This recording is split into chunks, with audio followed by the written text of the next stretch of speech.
warahmatullahi wabarakatuh. Halo anak-anak, bagaimana kabarnya hari ini? Semoga dalam keadaan sehat selalu ya. Baik, pada video pembelajaran kali ini kita akan belajar mata pelajaran IPA kelas 6 semester 1, yaitu bab 3 dengan materi pokok ciri-ciri khusus pada tumbuhan.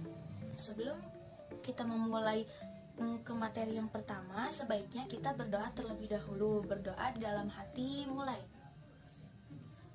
Berdoa selesai. Selanjutnya, kita mulai ke materi yang pertama. Nah, sebelum kita memulai ke materi yang pertama, alangkah baiknya kita mengetahui dulu nih, apa saja ya tujuan dari pembelajaran kita pada hari ini. Tujuan yang pertama yaitu peserta didik dapat mengidentifikasi ciri-ciri khusus tumbuhan, dan yang kedua, peserta didik dapat menjelaskan hubungan antara ciri-ciri khusus tumbuhan dengan lingkungan hidupnya. Video pembelajaran kali ini kita akan membahas mengenai ciri-ciri khusus pada tumbuhan. Jadi tidak hanya hewan saja yang memiliki ciri-ciri khusus, tumbuhan juga memiliki ciri-ciri khusus untuk menyesuaikan diri dengan lingkungannya loh. Nah, ciri khusus pada tumbuhan ini juga bertujuan agar tumbuhan dapat bertahan hidup di habitatnya dan dapat melindungi diri dari pemangsanya. Yang pertama yaitu ada cara tumbuhan menyesuaikan diri dengan habitatnya. Nah, tumbuhan sendiri juga memiliki ciri khusus agar dapat menyesuaikan diri dengan kondisi di lingkungan sekitarnya. Untuk mengetahui apa saja sih cara tumbuhan untuk menyesuaikan dirinya, perhatikan contoh-contoh tumbuhan berikut ini. Pertama, di sini ada teratai dan eceng gondok. Teratai dan eceng gondok merupakan tumbuhan yang hidup di perairan. Tumbuhan ini juga memiliki beberapa ciri khusus untuk menyesuaikan dirinya dengan habitatnya atau lingkungannya. Untuk mengetahui apa saja ciri khusus pada tumbuhan teratai dan eceng gondok ini, perhatikan gambar dan keterangan yang ada di samping dan di bawah. Yang pertama, perhatikan gambar di bawah, ada gambar teratai. Nah, teratai ini tuh memiliki daun yang lebar dan tipis untuk meningkatkan penguapan air, sesuai yang ditunjukkan oleh tanda panah. Nah, lalu gambar yang di samping, di sini ada gambar eceng gondok, yang dimana tanda panah yang pertama itu menunjukkan adanya batang dan perangkat daun, yang dimana berfungsi untuk memudahkan mengapung di permukaan air, karena batang dan pangkat daunnya ini tuh memiliki rongga udara. Lalu tanda panah yang kedua di sini ada akar serabut. Nah, yang dimana akar serabut yang lebat ini tuh untuk menjaga keseimbangan di air agar tidak mudah hali. Di sini yang B ada kantong semar. Kantong semar merupakan tumbuhan pemakan serangga atau biasa juga disebut insektivor, yang dimana hidupnya ini tuh di lingkungan yang minim unsur hara atau wilayah tropis. Agar dapat bertahan hidup di lingkungannya, kantong semar melakukan adaptasi dengan memiliki ciri khusus. Nah, seperti gambar di samping. Nah, kantong semar ini tuh memiliki daun yang termodifikasi membentuk kantong yang menghasilkan nektar dan enzim pencernaan. Di sini ada yang bagian C, yaitu Venus flytrap, yang merupakan tumbuhan insektivor. Nah, tumbuhan ini tuh sama juga seperti kantong semar, yang dimana tumbuhan ini juga hidup di lingkungan yang memiliki sedikit unsur hara. Ciri khusus dari tumbuhan ini adalah, boleh dilihat gambar di samping, itu contoh gambar Venus flytrap, yang dimana tumbuhan ini tuh memiliki dua tangkup daun yang dilengkapi dengan rambut sensor. Nah, daun tersebut tuh akan menutupi jika mangsa yang hinggap.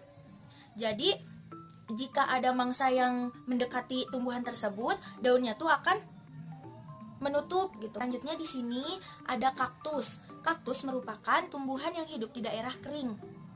Mengapa? Karena agar kaktus ini tuh bertahan hidup di lingkungannya, kaktus melakukan adaptasi dengan beberapa ciri khusus, yaitu seperti yang digambar.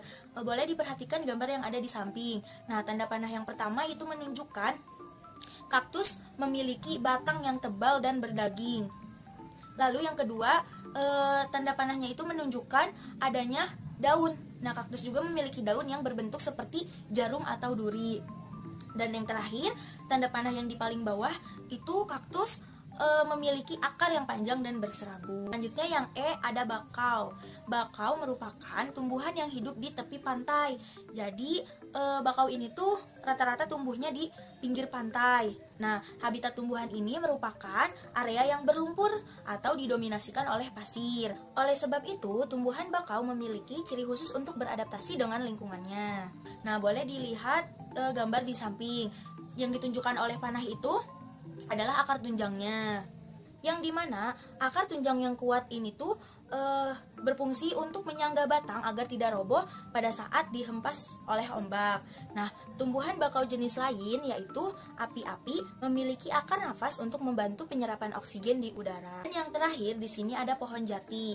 Pohon jati pada musim kemarau selalu menggugurkan daunnya atau meranggas. Nah, daun-daun tersebut itu tuh digugurkan agar respon terhadap lingkungan yang kering ataupun panas. Jadi apabila pohon jati ini menggugurkan daun-daunnya, berarti menandakan bahwa lingkungan di sekitarnya itu kering atau panas. Selain pohon jati, pohon yang tumbuhan lain yang menggugurkan daunnya saat musim kemarau juga yaitu ada pohon kapuk, pohon mahoni, dan pohon kedong. Nah, yang kedua di sini ada cara tumbuhan melindungi diri dari pemangsa. Nah, beberapa jenis tumbuhan juga memiliki ciri khusus loh untuk melindungi diri dari pemangsanya, yaitu dengan cara berikut. Yang pertama ada duri. Nah, adapun tumbuhan yang melindungi diri dengan durinya yang biasanya tuh tumbuh di bagian batang, buah, ataupun daunnya. Nah, tumbuhan yang melindungi diri dengan duri biasanya yaitu tumbuhan pandan, kaktus, mawar, nanas, durian, dan lain-lain. Nah, salah satu contohnya yaitu ada mawar. Boleh dilihat gambar di samping ini. Di sini ada gambar mawar dan panahnya itu tuh menunjukkan batang di mawarnya, yang dimana duri pada batang mawar ini tuh berguna untuk melindungi dari hewan pemakan tumbuhan. Jadi dengan adanya duri, hewan-hewan yang ingin memakan mawar ini tuh tidak bisa, karena mawar sendiri ini tuh memiliki duri untuk melindungi tumbuhan tersebut. Bagian B di sini ada racun. Beberapa jenis tumbuhan ada yang menghasilkan zat beracun. Zat beracun ini dapat ditemukan di bagian batang, daun, atau buahnya. Nah, beberapa contoh tumbuhan yang menghasilkan racun yaitu kecubung dan juga jarak. Pertama di sini ada kecubung. Kecubung yaitu semua bagiannya mengandung racun, terutama pada bagian daun dan bijinya. Nah, yang kedua ada jarak. Jarak ini tuh mengandung risin. Nah, kristal risin ini tuh dapat beracun bagi manusia. Meskipun demikian, biji jarak juga menghasilkan minyak yang sangat bermanfaat sebagai sumber bahan bakar alternatif. Dan yang terakhir di sini ada mengatupkan daun. Salah satu tumbuhan yang dapat mengatupkan daunnya adalah putri malu, yang dimana putri malu ini tuh mengatupkan daunnya apabila ia disentuh. Nah, jadi jika kalian menemukan tumbuhan putri malu lalu kalian sentuh, nah otomatis tumbuhan ini tuh akan mengatupkan dirinya. Nah, putri malu ini tuh mengatupkan daunnya saat disentuh karena untuk melindungi dirinya dari hewan herbivor yang akan memakannya. Setelah daun putri malu mengatup, maka akan terlihat bagian bawah daun yang berwarna pucat. Hal ini akan membuat hewan yang tadinya akan memakan tumbuhan tersebut mengira bahwa tumbuhan telah layu dan tidak enak dimakan. Baik anak-anak, pemaparan materi mengenai ciri-ciri khusus pada tumbuhan kali ini sudah selesai. Nah, video pembelajaran kali ini Ibu cukupkan sampai di sini dulu ya. Sampai jumpa lagi dalam video pembelajaran berikutnya dengan mata pelajaran dan materi yang berbeda. Terima kasih.